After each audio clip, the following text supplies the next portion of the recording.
detention saved this kid's life. So this kid is sitting in class like any normal day, right? Not doing anything crazy, just talking a little too much. Then suddenly the teacher stops the lesson, looks at him and says, "You, detention, right now." And bro, his heart drops. Not because of detention, but because his parents are strict. All he's thinking is, my life is over when they find out. So he grabs his stuff and gets sent to sit in a separate room during class. He's annoyed, stressed, replaying the conversation he's gonna have at home. He's waiting for the teacher to come back. 5 minutes pass, then 10 minutes pass. Nothing. So he puts his AirPods in, opens YouTube, and just starts scrolling, fully locked in. No clue what's happening outside. What he doesn't know is that the fire alarm went off, teachers are panicking, students are evacuating, the whole school is outside. But the fire didn't reach the side of the school he was on. So while everyone thinks he's missing, bro is just sitting there, chilling, watching YouTube shorts like it's a normal day. Teachers are counting students, calling names, looking everywhere for him. And they can't find him. Almost 2 hours go by. Eventually, he takes his AirPods out, stands up, and decides to leave the room. He walks into the hallway, and it's dead silent. No students, no teachers, nothing. He walks outside, and suddenly everyone turns and looks at him. Teachers, staff, even some parents. People are shocked. Some are literally panicking, asking where he's been. That's when he finds out the truth. The classroom he was originally sitting in before getting detention caught fire. If he never talked, if he never got detention, if he never got sent out, he would have been right there where the fire started. Instead, detention put him in the only place that stayed safe. So yeah, next time your parents get mad at you for getting detention, show them this video. What do you mean Donald Trump blew his way into office? Bro, so apparently the Epstein emails have been exposed, and they contain information about Trump knowing everything that went on the island. His name being mentioned hundreds of times, and also allegedly there's a little detail in there about him giving sloppy-toppy counterclockwise to Bill Clinton. Now, we know why he named his healthcare and student loan cuts the Big Beautiful Bill. In the email, Epstein literally told someone to ask Putin if he has photos of Trump blowing Bubba, which is Bill Clinton's nickname. I honestly kind of feel bad for Hillary because his husband is just cheating on her with an orange. Like, bro, even South Park couldn't come up with an episode as crazy as this. So what happens now? Does the president just get removed from office and people just get to pick a new one? Trigger warning. For anyone that has a cat, prepare yourself, and I recommend you having some tissues nearby, because what you're about to see might change how you see your cat completely. Your cat knows it's time. According to psychology, she doesn't say goodbye the way we expect. She just finds a quiet corner, a familiar scent, and looks at you one last time. Not out of fear, but out of peace. Cats don't understand death the way we do. They don't think, I'm leaving. They think, you'll be okay. Her eyes follow you, slow and soft, memorizing your face, the one that fed her, held her, and let her exist safely in her own quiet way. When her breathing slows and her paw stops twitching, that's not pain, that's release. Her brain releases oxytocin, the same warmth she felt every time she purred in your lap, every time you said her name softly in the dark. She doesn't fear the silence that follows. She trusts it because to her, love was never loud. It was in the small moments. A blink, a soft meow, a gentle touch. So when she finally closes her eyes, she's not saying goodbye. She's saying thank you for letting me love you in my quiet way. If I was your Wi-Fi, these would be my rules. Rule number 1.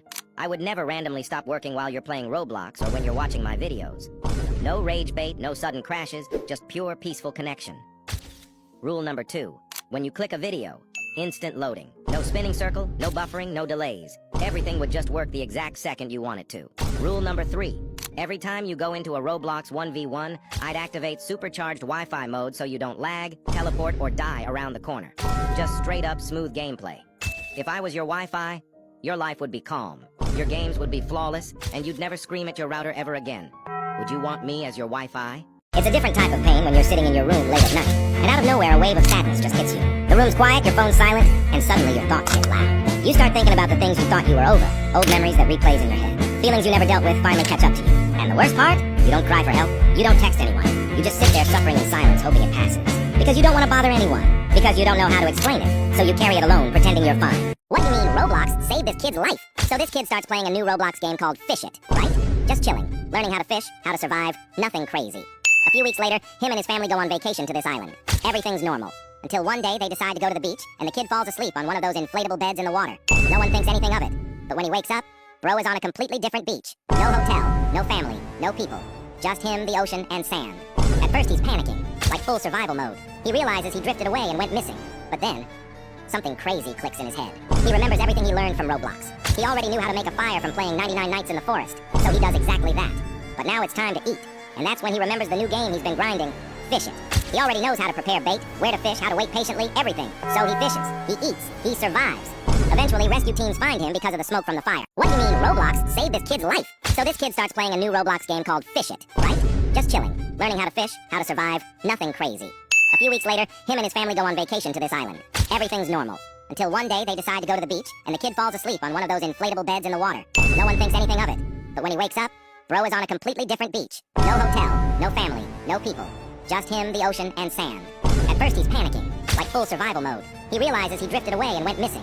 But then, something crazy clicks in his head. He remembers everything he learned from Roblox. He already knew how to make a fire from playing 99 Nights in the Forest, so he does exactly that.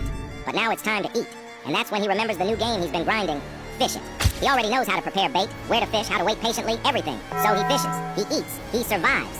Eventually, rescue teams find him because of the smoke from the fire. But bro, he literally lived because of Roblox. So next time someone tells you playing Roblox is useless, show them this video.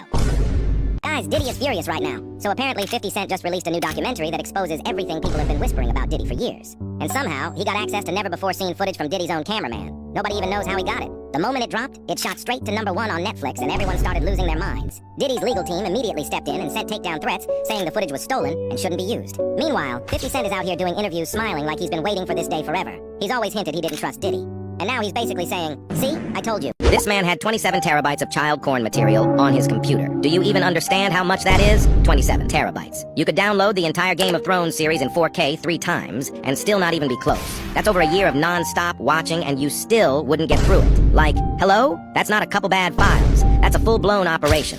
You'd need servers, hard drives, cables. This man basically built an evil cloud storage for himself. Absolutely insane. And the wild part? He got sentenced back in 2013 to over 35 years in prison. Fast forward to 2025, 2 inmates found out what he was in for and immediately unalives him. Say goodbye to chatting with your friends on Roblox. So starting early 2026, Roblox will be rolling out an update where all players will have to submit a selfie for an AI to scan your face and guess your age. And if you decide not to do that, all chat features for you will be disabled across all of Roblox. Their AI face scanning is famously wrong when it comes to guessing your age. You could be an older-looking 14-year-old, but the AI might think you're a 35-year-old Discord mod living in his mom's basement. Or if you're 20 with a baby face, Roblox might think you look 12 years old. This is all an attempt to combat the predator situation that's going wild on the platform. I will not be letting some AI clanker scan my face to make Roblox safer. Like, bro, if anything, I feel like this is making Roblox less safe. Because now your real-life identity will be tied to your Roblox account. What if my information gets leaked? Will you guys be sending a picture of yourself? Bro, the last day of school hits you like nothing else. You're walking around pretending it's just another Friday, taking pictures, laughing, messing around. Then out of nowhere it hits you in the chest. This is the last time. The last time you'll see your friends all in one place without planning it. The last time you'll hear that bell. The last time those hallways actually feel like yours. You look at your friends and suddenly everything feels heavier. Because deep down, you know some of them you'll never see again. Not in the same way. Not every morning. Not every lunch. Life's about to split all of you in different directions, and there's nothing you can do to stop it. And you start missing everything instantly. The chaos, the stupid drama, the football games, the teachers you annoyed, even the days you swore you hated. You don't realize how safe it all was until you're standing there on the last day, knowing you'll never get it back.